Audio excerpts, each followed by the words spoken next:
Well, government elections set for April this year. Catholic bishops concerned on the health of asylum seekers. And the SPPNG Hunters yet to name a captain for 2019.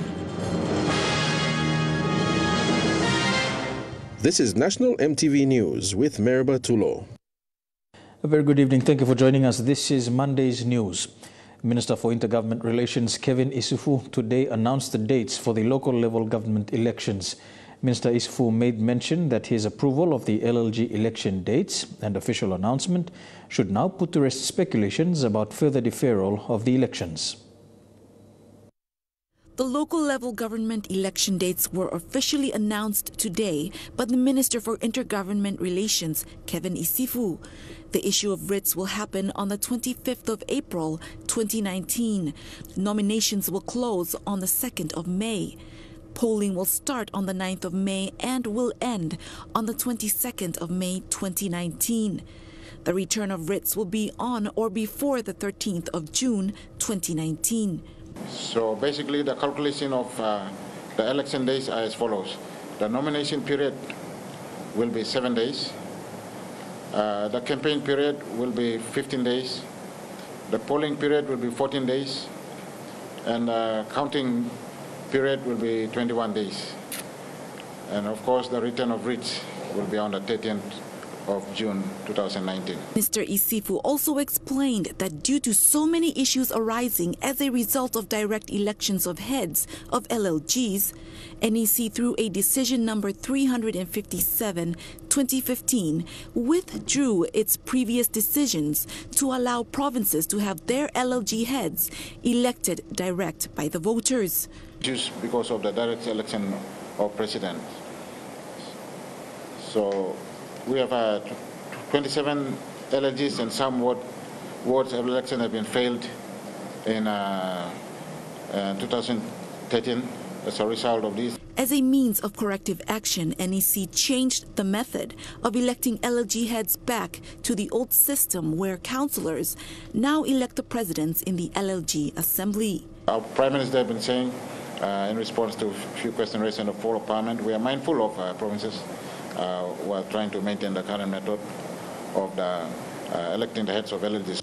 With 100 million kina specified for these elections, Minister Isufu also appealed to provincial governments and district development authorities to take ownership and be partners, especially in sharing costs and mobilizing available resources for a successful election. So let me finally confirm here that the PNG Electoral Commission will still run and conduct the 2019 LLG elections. It is our constitutional mandate and responsibility of the PNG Electoral Commission to conduct both the national and LLG elections. So therefore, we will only provide support as required, as the LLG election is an important national event. Lilian Sopera Kinea, National MTV News. The Catholic Bishops' Conference has appealed to the Papua New Guinea government to move the remaining asylum seekers and refugees back to Australia. This is based on compelling medical and humanitarian circumstances. In an open letter to the Prime Minister, CBC General Secretary said the fast deteriorating health status has caused mental problems and attempted suicide by many asylum seekers. The detention of the asylum seekers in PNG was an attempt to deter asylum seekers to enter Australia by boat. Catholic Bishops' Conference attorney Paul Arignan says their detention on Manus Island is said to last for 2 to 3 years. However, most of them are still there after 6 years. They were promised only 3 years. They were promised to process and resettle them within 3 years. But that 3 years has now gone over to 6 years. And that's too long for any person, too long for any one of them, and they cannot bear it anymore. The fast deteriorating health status is contributing to acts of self-harm and attempt suicide, a daily occurrence for the asylum seekers. Catholic Bishops' Conference General Secretary Giorgio Licini, on his recent visit, has witnessed few of these cases. In his open letter to the Prime Minister, he said about 500 asylum seekers are left at the Manus Detention Center. and about 20 are admitted at the Pacific International Hospital in Port Moresby with deplorable state of mental health and other health concerns. About 550 or 600 refugees and asylum seekers left in Manus. 90% of these people are now taking sleeping pills and antidepressive tablets. The General Secretary said the long wait for the outcome of their status has brought significant breakdown in their mental health conditions. What is driving these people into this difficult health situation? It is several factors. Of course, desperation for not seeing anything after 6 years. Uncertainty of the future. To end all this suffering, the Catholic Bishops' Conference has called on the government to end all offshore processing in PNG, and all these men immediately receive proper medical treatment in Australia while waiting for the final decision of their future. Rayon Lakingu, National EMTV News. Lands Minister Jacinta Chenko officially announced the 2019 National Land Summit lead-up regional workshops. This summit is a nationwide consultation on land issues in Papua New Guinea and will hold dialogue between traditional landowners and the government to resolve issues of customary land and to hear views of stakeholders right around the country. The National Research Institute and the Lands Department have come together to facilitate PNG's second National Land Summit after 13 years. Minister Tachenko said the first ever National Land Summit held in 2005 was broad. However, this summit and the regional workshops will be specific and address customary land ownership issues and laws in Papua New Guinea. So this National Land Summit will go for over a period of 4 months. And the first meeting will be next week. The first meeting will be next week with all the strategic partners, those partners that are dealing with customary landowner issues every day. Acting Secretary for Lands, Oswald Tolopia, urged everyone to participate in these regional workshops that will be held in different locations within the 4 regions of Papua New Guinea.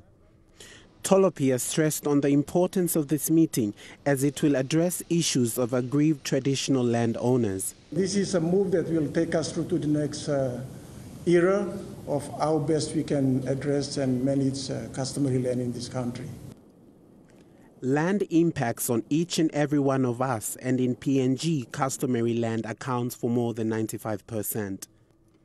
National Research Institute's program leader and economist, Professor Ezibilo, said that this summit and workshops will help boost PNG's economy through the utilization of the vast customary land in Papua New Guinea, and will create a win-win situation for landowners, the state, and investors. At the end of the day, there will be work for everyone. More work will be generated for people.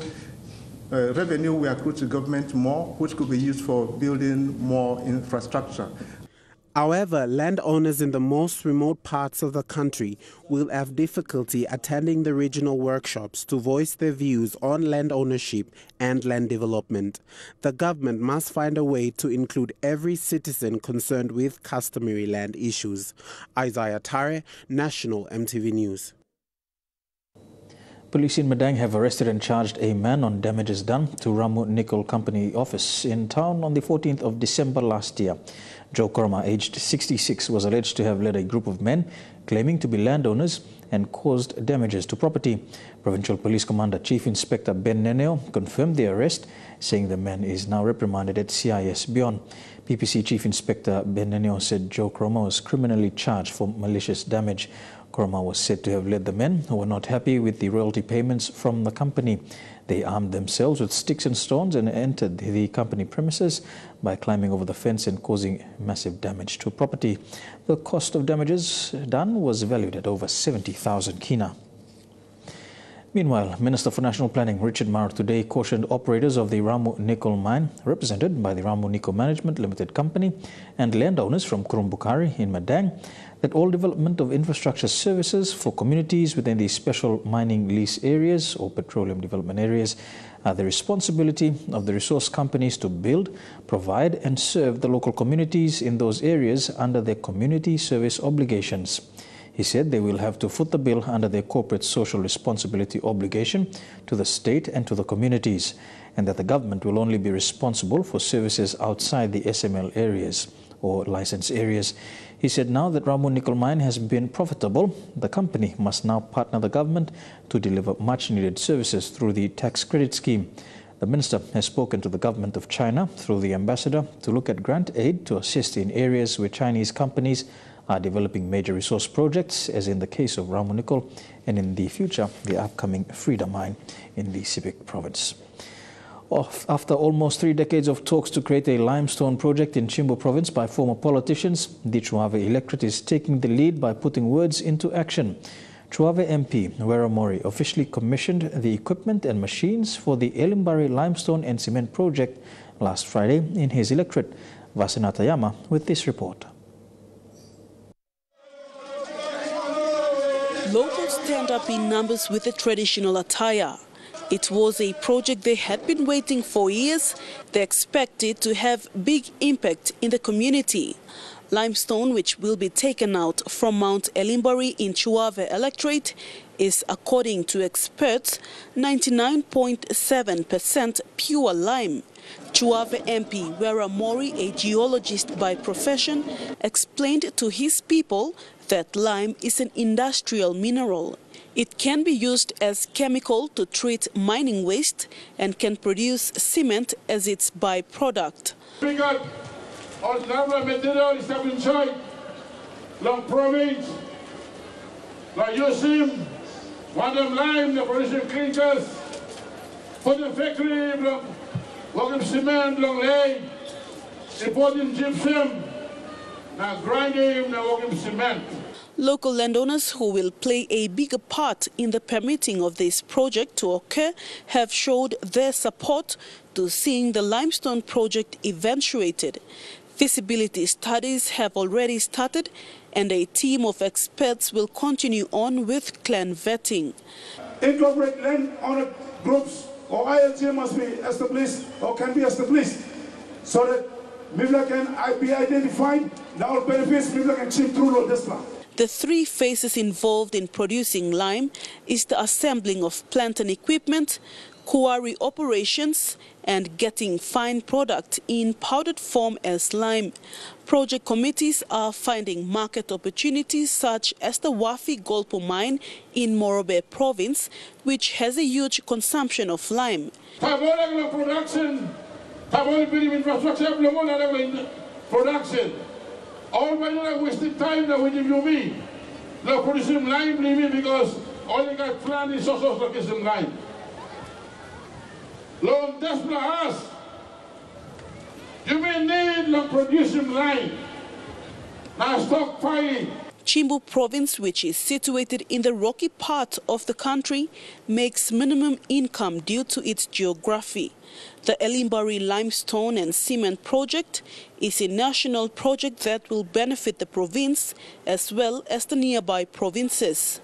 Vasina Tayama, National EMTV News, Mount Hagen. The Dauli Demonstration Primary School in Hela Province is privileged to have received new classrooms and a community library. The school buildings are funded by an international TX Foundation through a Soil Child Education Vision for PNG program. The Soil Child Education program identifies affected people of tribal fights and natural disasters to identify ways in giving them a second chance at education.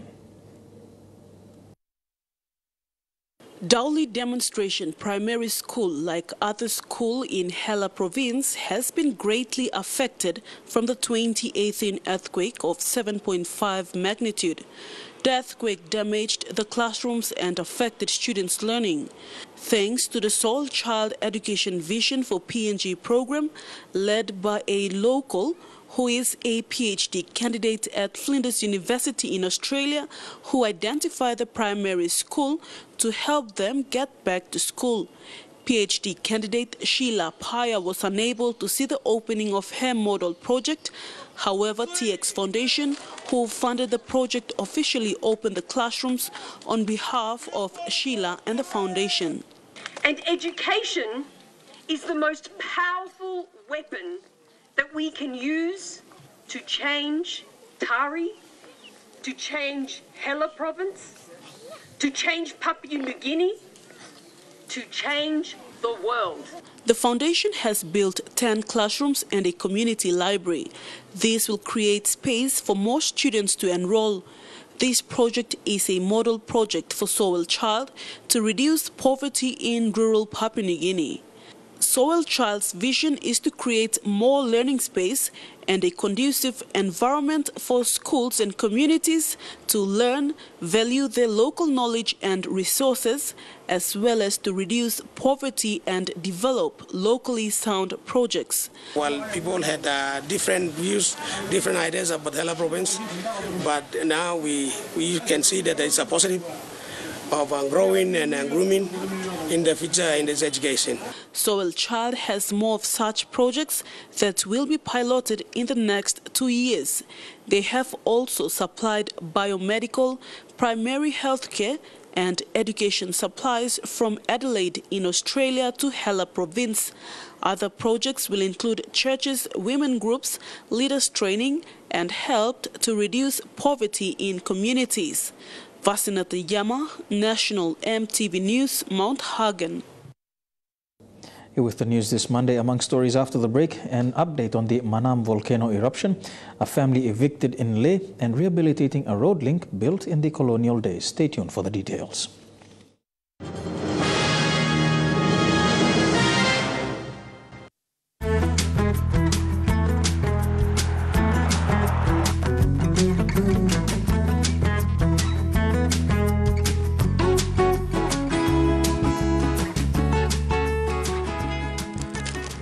Something to chew?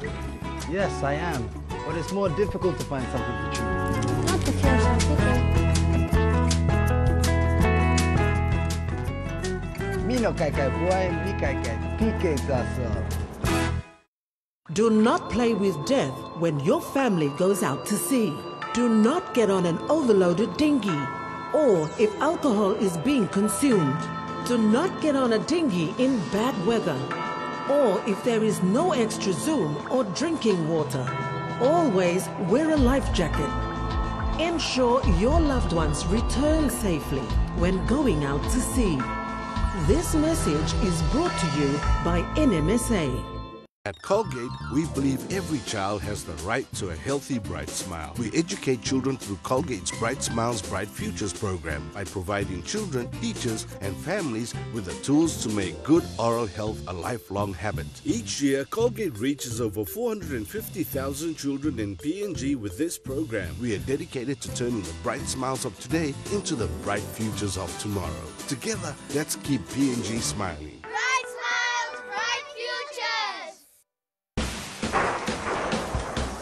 In our harsh and vibrant landscape, Dulux Weather Shield is the perfect choice to protect your building against everything Mother Nature throws at it. Worth doing, worth Dulux.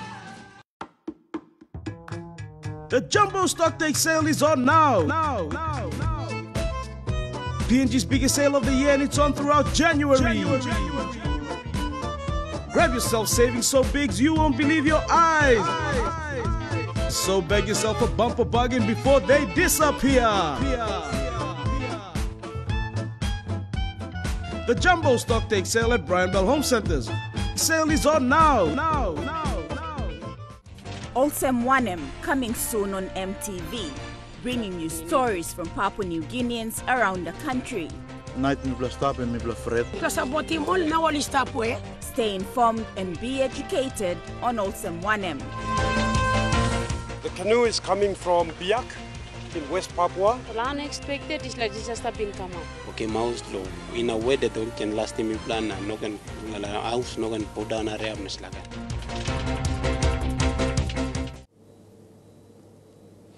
Welcome back to National EMTV News. The Madang Provincial Administration has visited the 5 affected villages on Manam Island to inspect the damages caused by the recent eruption.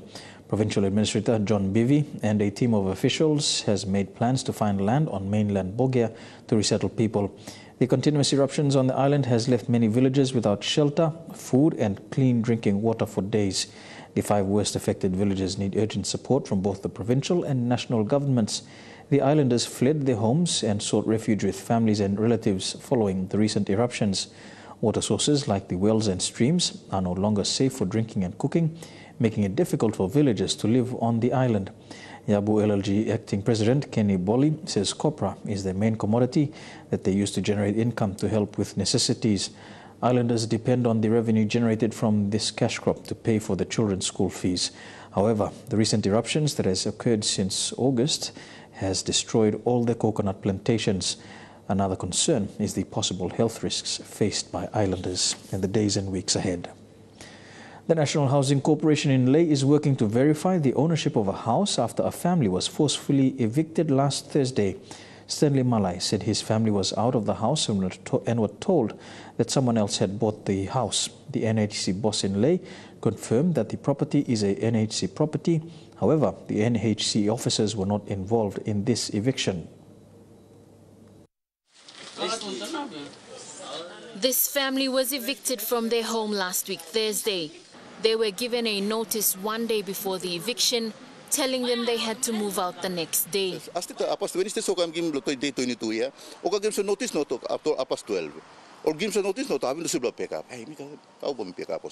Stanley Malai grew up in this home on Boundary Road and has been living here for the past 34 years. According to Stanley, his mother, who is a public servant, went through the process of buying the property from the National Housing Corporation. You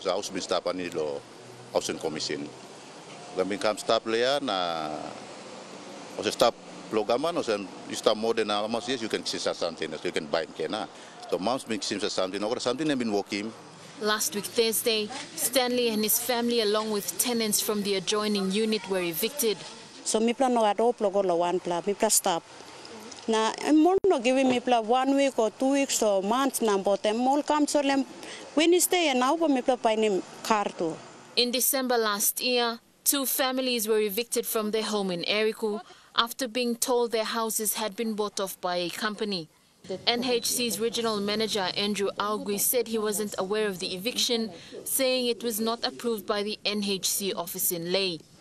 The same thing happened to this family at Boundary Road.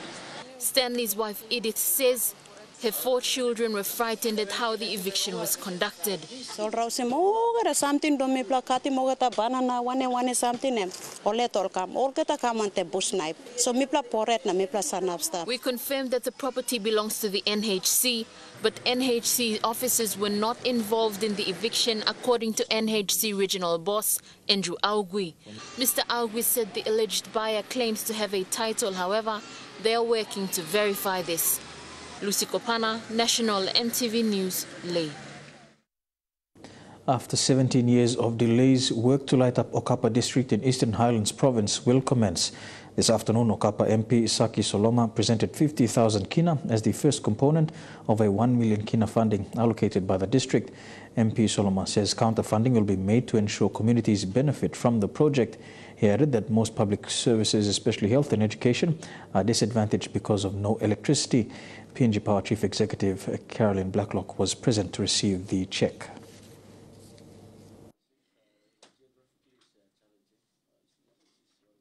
So I'm very passionate about this one, and seriously, my DDA is committed to this. As you can see, I now coming here and bothering the PNG Power guys here to make sure that the power project is up and running. Good member has decided that to partner with PNG Power and really get moving on this. This will become part of the PNG Electrification Partnership. One of our cornerstone projects for all of PNG will be the Okapa project. The road that runs through Hanobada village in the nation's capital will finally see an upgrade.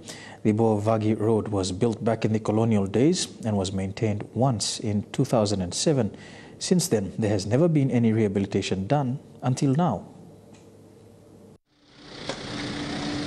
The deteriorating, dusty and pothole 1.7 Boavagi road that runs in the center of Hanuabada village connecting other Motu Koita villages will soon be upgraded to a reinforced concrete road. The city manager Bernard Kipit said it is the only solution for good road facility. During the groundbreaking ceremony today at Hanuabada village, the villagers were urged to look after the road once the construction is done. When the road is finished, please do not use it as a marketplace. Please don't use the sites for doing marketing, because NCD is now building the Motorea market. Minister Justin Tachenko stressed on the importance of partnership between the Motu Koita Assembly and NCDC. This day has finally come where you finally see infrastructure development coming from City Hall for the benefit of Motu Koitabu people, and especially under the chairman that you voted in to make sure finally you're seeing infrastructure, works, programs and activities going towards the Motu Koitabu people. Meanwhile, chairman of the Motu Koita Assembly, Daddy Toka Jr., challenged his people to make a move forward as this is an opportunity for more services to be delivered to them. Our minister from Moresby South is moving forward with the city. What is the Motu Koita people going to do? Do we move forward with them, or do we sit back and live like we do? So that is the challenge, and that is what's most important, and that is why I plan to work closely with our governor and our good minister here. Governor Powes Pakup said there is a need of vision for a better future and that NCDC and Motu Koita Assembly must work together for bigger transformations to occur. He said his only vision and mission in the Motu Koita villages is to modernize them. So let's make it happen.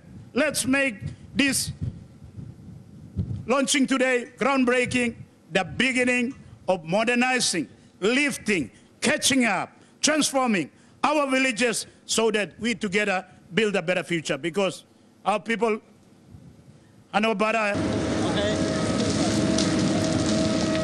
Amanda Rimu, National EMTV News. An ambitious program to improve government facilities on Daro Island in Western Province has been approved. Speaking to National EMTV News recently, Daro Town Mayor Samuel Wingu said the rehabilitation project is one that seeks to bring Daro back to its glory days as the capital of Western Province. Over the years, continuous neglect for Daru has allowed for infrastructure on this island to fall apart. A sad scenario for the capital of a province that has supported Papua New Guinea's economy over the years through the Oktedi mine as well as various gas explorations. Town is literally dying a natural death. That is my concern, that I'm calling the members of parliament, to do the right thing, support the government of the day, and we'll see if the government will come good or not. Well, at least we've taken the step to assist the government, and if the government, I know the government will still assist us if we do the right thing. However, there are plans to improve the situation on Daro Island, beginning with infrastructure for key government sectors, health, education and law and order. According to Mr. Wingu, plans for rehabilitation of Daru have been captured in a town rehabilitation project, a plan that was recently passed by the Western Provincial Executive Council. This plan is set to cost the province around 250 million kina over 5 years. It's been documented to give a massive upgrading and rehabilitation of all the state institutional amenities. That includes police, CIS, law and justice, all the primary schools, the upgrading and sealing of the Daru Town roads, markets, water supply. This is the headquarters of Western Province, and we cannot let that town to die a natural death. For an island that serves a population of around 20,000 people, there are hopes that this can be the catalyst for more positive development in the years ahead for Daru Island. If we do not make a move, nothing will come. That is why I have taken the first step. And the members of the province have already agreed, and they have given me all the approvals in the province. But at the national level, I'm appealing to my members of parliament to continue to push on to support me. You're watching National EMTV News. We go for a break now. When we come back, stories making headlines overseas.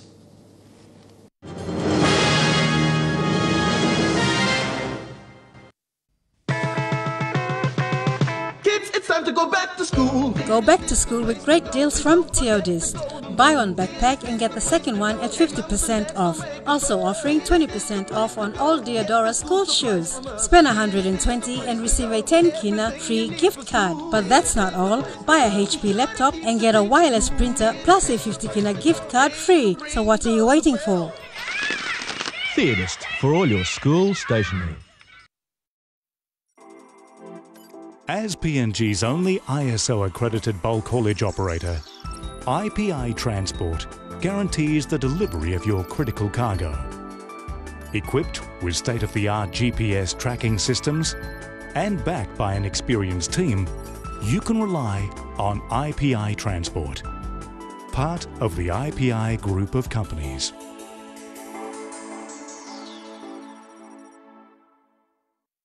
Technology is constantly evolving, creating opportunities to grow and connect globally. Telecom PNG provides you with the best innovative and flexible solutions. Our wide-ranging product portfolio includes fixed line business system, fixed broadband internet service, Metro Fiber network, VSAT service. You can trust us to take care of your business solution needs. Telecom PNG, always there. MAPEX Training Institute. Job-oriented certificate in plant operator and motor vehicle training courses includes mobile crane, excavator, light motor vehicles, semi-trailer, prime mover and many more. For school leavers grade 6, 8, 10th, 12th and the working class, enrollment is now open for January 27, 2019 intakes. For more information, call us on 323-2063 or email info@mapextraining.com.pg. As you may know by now, my name is Steve Woodhouse. I am an agronomist and a passionate promoter of agriculture in Papua New Guinea. So this is the Hagen baby banana? Not only as a sustainable industry, but also as a way of life for the people of this unique country. While for centuries the agriculture sector moved at a very slow pace, climate change is requiring much faster action. Experts say that we have until 2030. Scientists say they're already the results of the globe warming. We must catch up sooner rather than later, before it is too late. With this in mind, I want you to come with me as we will meet with the people who are shaping the future of this land. And I promise you, it will be a unique journey.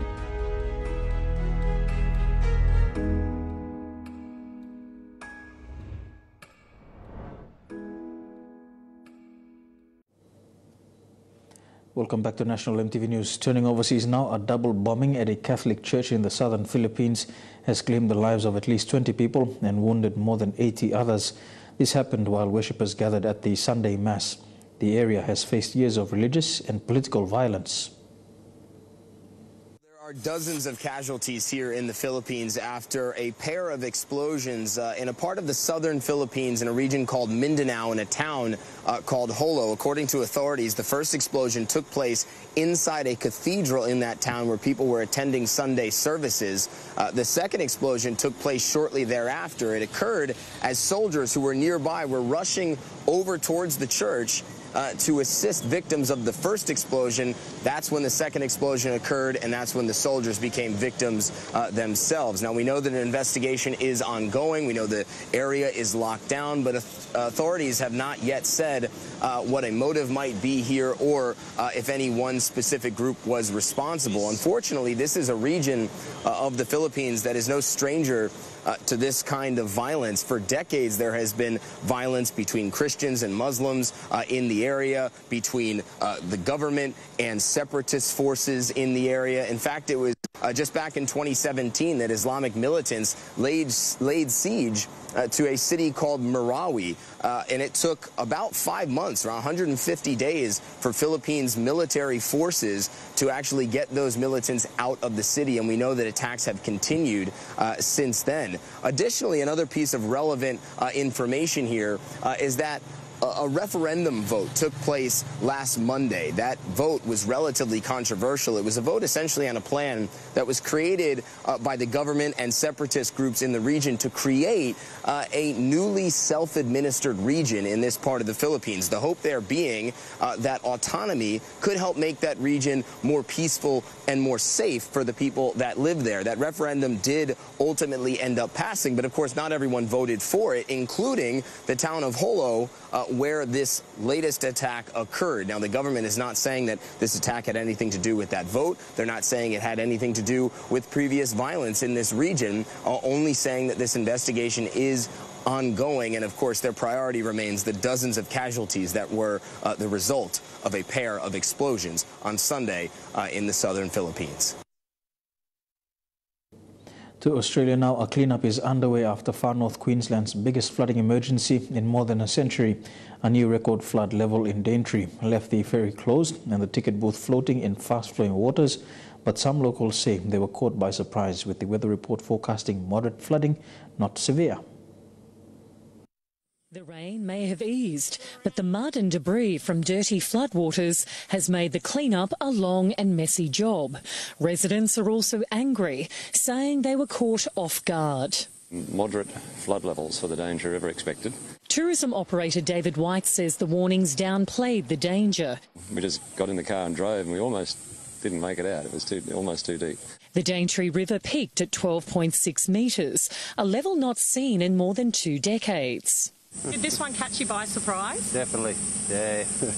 Chris Norris had to shut down the ferry for the day, the only way in and out of Cape Tribulation, cutting residents and tourists off from the mainland. Yeah, we just got to do a few mechanical repairs and tighten the cables up and we're all done.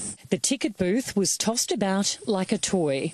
The Daintree River in full force in terms of flooding is certainly a sight to behold. Here at the Daintree River Ferry, you can see where the water level reached, pushing down road signs, and boats have been left high and dry. The local council is still assessing the situation. What the damage is still will be revealed in the next few days.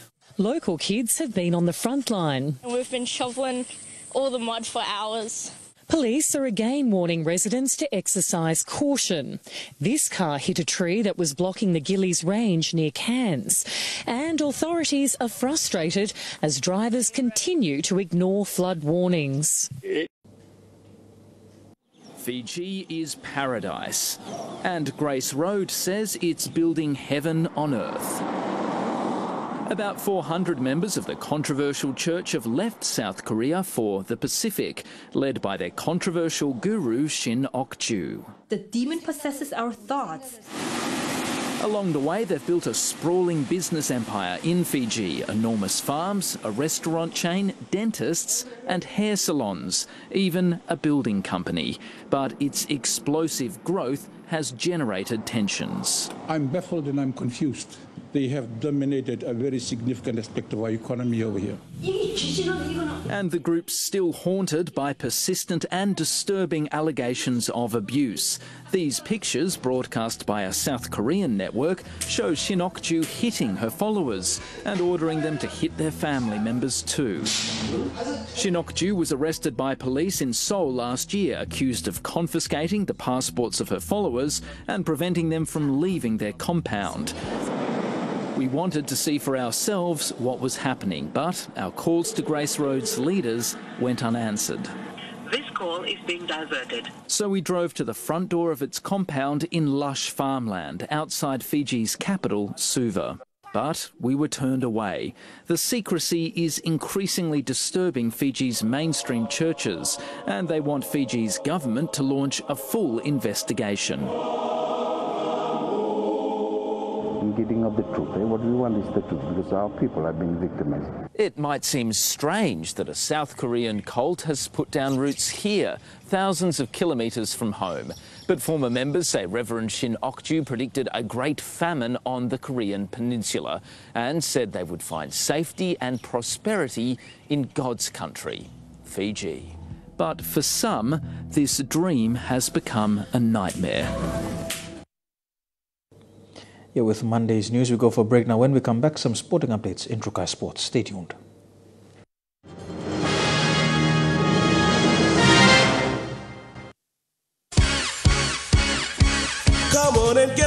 to the MEGA, Randall Group Warehouse Sale, MEGA.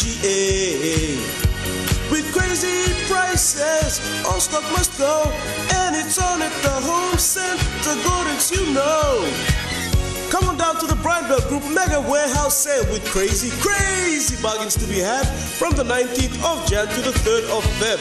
It's all happening at the warehouse behind Bridewell Home Center's Gordon's. Follow the signs and come on and get down to the MEGA, Bridewell Group Warehouse Sale, MEGA. At Colgate, we believe every child has the right to a healthy, bright smile. We educate children through Colgate's Bright Smiles, Bright Futures program by providing children, teachers, and families with the tools to make good oral health a lifelong habit. Each year, Colgate reaches over 450,000 children in PNG with this program. We are dedicated to turning the bright smiles of today into the bright futures of tomorrow. Together, let's keep PNG smiling.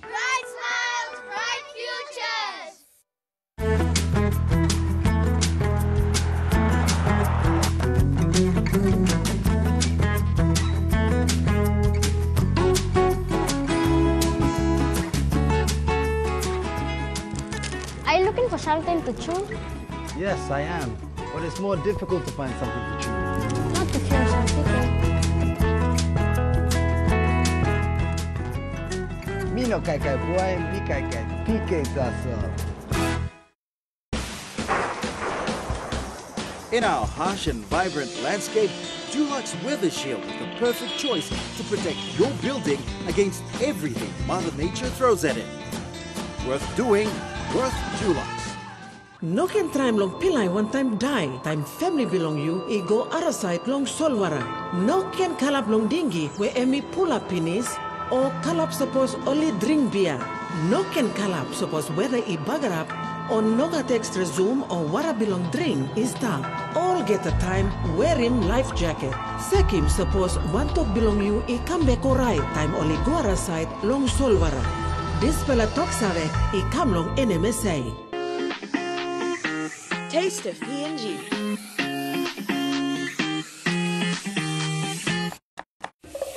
In addition to Papua New Guineans' love for food, with curiosity for cultural signature dishes and international cuisine. Top it up with tasty, vibrant, quick and easy meals to cook and enjoy. Taste of PNG will help bring family celebrations, feasts and gatherings more fun. Taste of PNG, returning soon to MTV.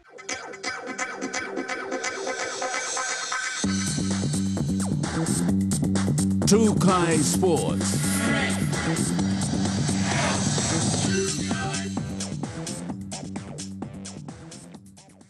Welcome to Trukai Sports. To begin with Rugby League, the SPPNG Hunters are yet to name a captain for the 2019 season. A few players are being considered for the captaincy, with management and coaching staff expected to name the 2019 captain within the next few weeks. Look, the SPPNG Hunters will soon make an announcement on who will captain the team for the 2019 Queensland Intra-Super Cup season. Candidates whom we believe can slot into that role. Captaincy, you know, it's a holistic thing. It's not just hearing a voice on the field. Only a handful of players remain from the initial team of 2014, with most having retired or left for other teams. Currently, there are two players who have stood the test of time for the PNG-based club. Original, we've got Alex left, and then trailing around there would probably be his mate Enoch. So those two, between them, they're probably about 9 years experience if you're adding them together. But being a senior player and standing the test of time does not guarantee a captaincy role, with some stringent criteria set by the team's coaching and management. It's being there for your players and leading them in different times, both on and off the field. Leadership qualities that stand up, and I'm sure there are a lot of boys who would probably put their hands up to lead this team. You know, it's an honor to lead the Hunters as well as be leading any team for PNG. A few names have popped up who may be in contention for a captaincy role. You know, comes to mind also Moses, Ilalu, and we've got some young boys who are coming through also, you know, who are showing their capabilities at these early stages. That's what we expect of all the players coming through. You know, they're here for a reason, not just with their playing capabilities, but also for their leadership qualities. But with the SPPNG Hunters lacking with experience, the return of experienced backline players like Blandabavu is a sigh of relief. Side of the field, it is Blandabavu. 2 late tries. The old boys have left, so just few of us, the old boys and the new boys, so too many responsibility to carry.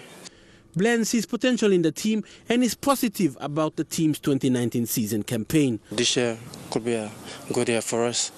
I believe in the boys that came in, so we should be better than last year. Fidelis Sukina, National EMTV Sports. To football now, it was an entertaining contest between the young Southern Strikers outfit and newcomers Star Mountain FC in the Southern Conference NSL competition in Port Moresby. Strikers were the dominant team all throughout the 90 minutes, defeating Star Mountain 2-1. Elijah Lavette with the details.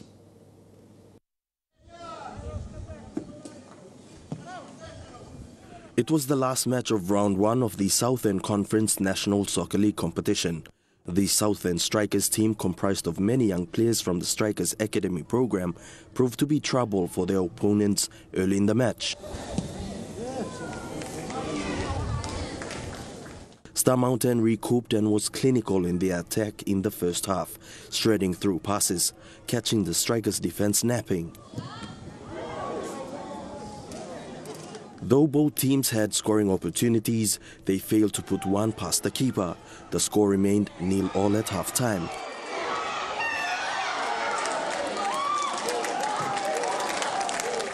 In the start of the second half, both teams were still equally contested, but Strikers gained momentum through their quick passes, resulting in the first goal from Bailey Pascoe.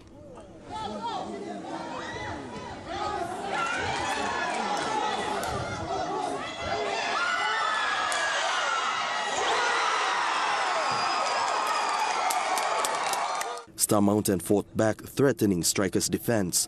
They soon got the equalizer from a through ball to Jarius Condi, who swiveled past 2 defenders and the goalkeeper, easily placing the ball into the net.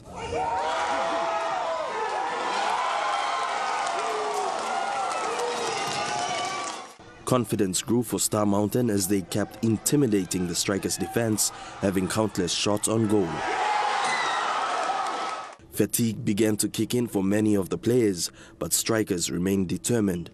Strikers' young frisky forward Renagi Taviri outclassed his opponents, scoring in the last 3 minutes of the match, giving his team a comfortable lead.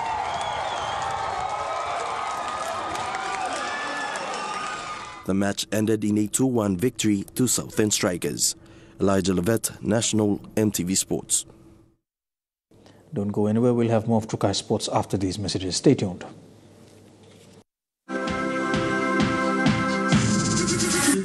Trukai Sports. MAPEX Training Institute. Job-oriented certificate in diploma in business courses includes human resource management, business management, accounting, information technology, and many more. For school leavers, grade 10s, 12s, and the working class. Enrollment is now open for February 4, 2019 intakes. For more information, call us on 323-2063 or email info@mapextraining.com.pg. Introducing the new TISA UmiCard for members. Call into your local branch and complete a UmiCard account application. TISA UmiCard is so convenient. Now you can purchase goods and withdraw cash from BSP FPOS and ATM machines in PNG. Pay for school fees. Pay medical bills. In fact, anything you need where debit cards are accepted. TISA Savings and Loan Society.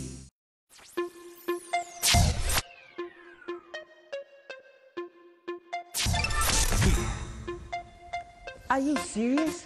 Is this the fastest you can go? Get out of here. Internet speed with Telecom PNG. I repeat, Telecom PNG is the fastest. The fastest here in PNG. So connect today to experience the difference. Telecom PNG, always there.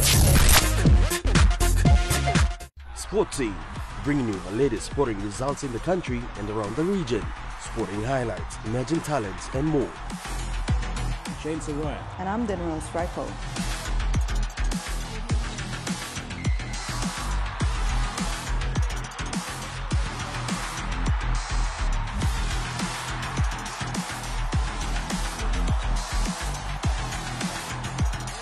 Sportsy, coming soon right here on your number one watch and TV.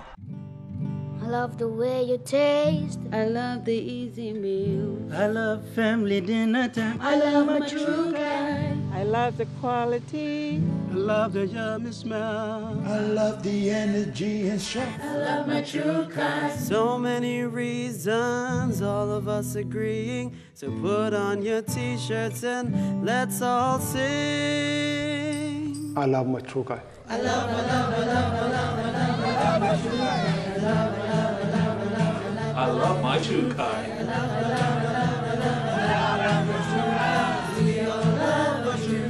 Let's sing it again. I love my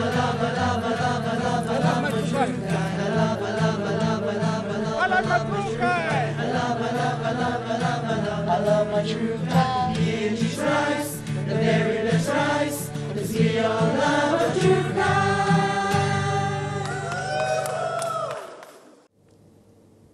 Welcome back to Trukai Sports. Turning overseas now, the most extreme skateboarders on the planet have arrived in Cape Town, South Africa for the Red Bull King of the Air. Defending champion Kevin Langeray has begun his final preparations for the event, launching himself more than 9 stories into the air.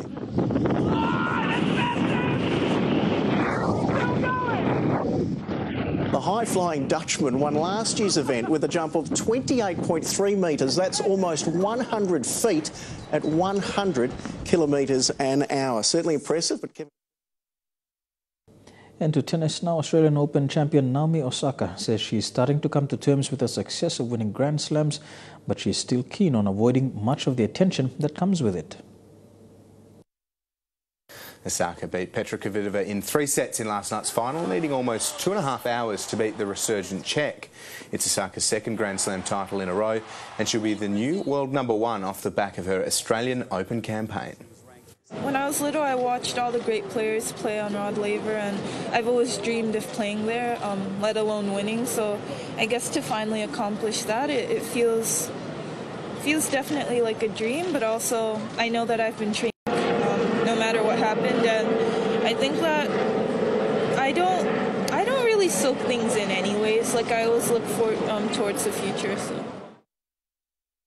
And that ends Trukai Sports for this evening. We go for another break. When we come back, the weather details for Tuesday. Stay tuned.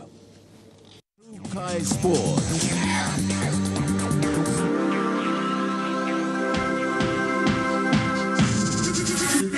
Trukai Sports.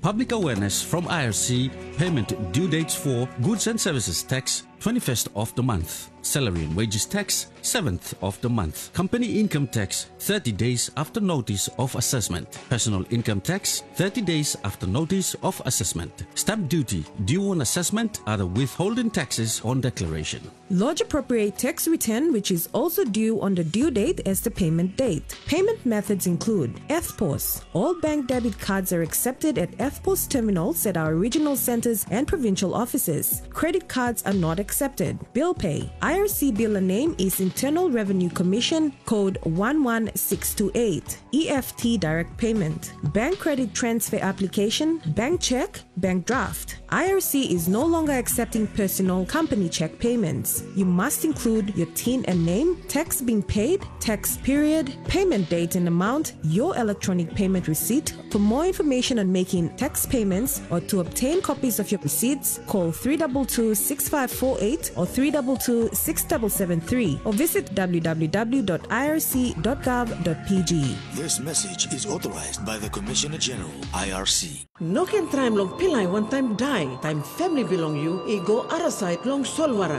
No can kalap long dingi where emi pull up pinis or kalap suppose only drink beer. No can kalap suppose whether I bagar up or no got extra zoom or wara belong drink is tam. All get a time wear him life jacket. Sekim suppose one top belong you I come back alright time only go side long solvara. This fella talk save I come long NMSA.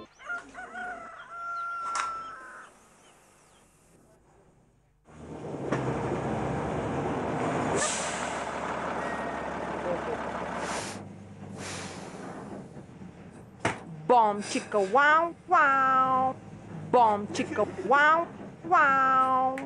Bomb chicka wow wow. Wow wow. We've improved the formula. New links get added. Bomb chicka wow wow. Women's Will is a program which advocates strongly for women here within Papua New Guinea.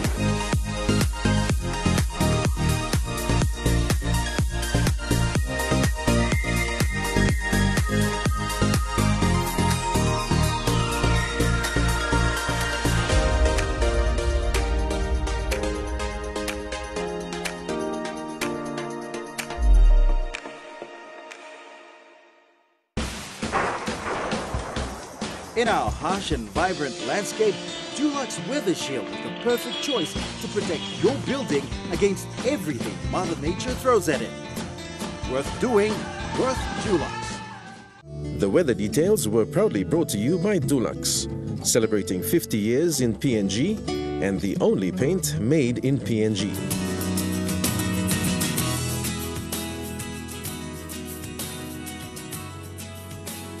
A look at the weather forecast for the next 24 hours in the southern region.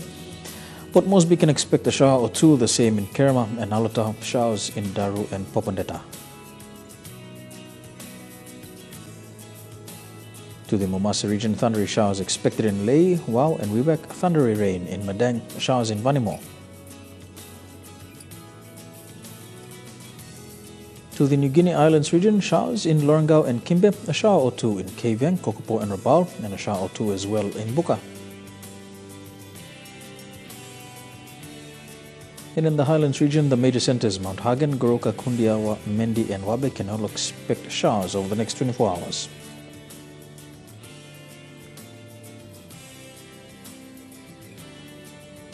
A look at the forecast for small ships for the next 24 hours. Waters of southern PNG Indonesian border through Torres Strait and Daru to Kiwai Island to Kerema, seas 3 to 3.5 meters.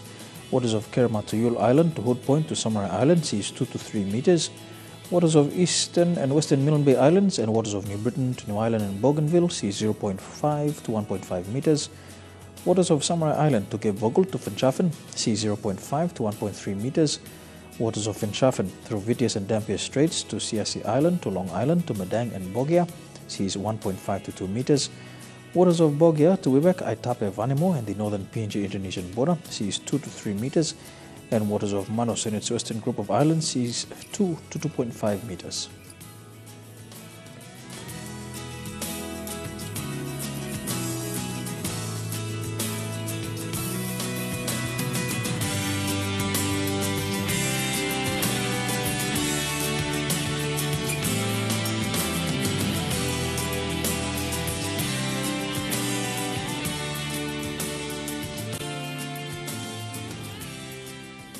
And a look at the ocean forecast for PNG areas. Coral Sea, seas rough to high seas with northwesterly winds at 25 to 34 knots, increasing to 48 knots over the west Coral Sea area. Solomon Sea, seas slight with northwesterly winds at 10 to 15 knots. Bismarck Sea, seas moderate to rough with northwesterly winds at 20 to 34 knots. And the Pacific Ocean, seas slight with west to northwesterly winds at 10 to 15 knots.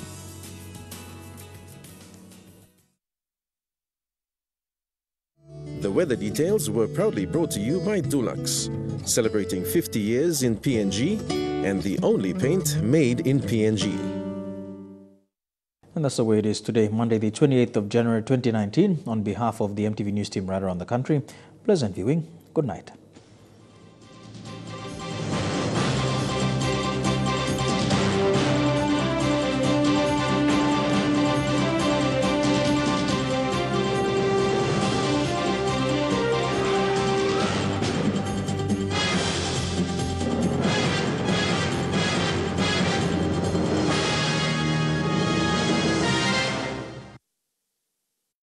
This news program was proudly brought to you by Paradise Foods and Paradise Beverages.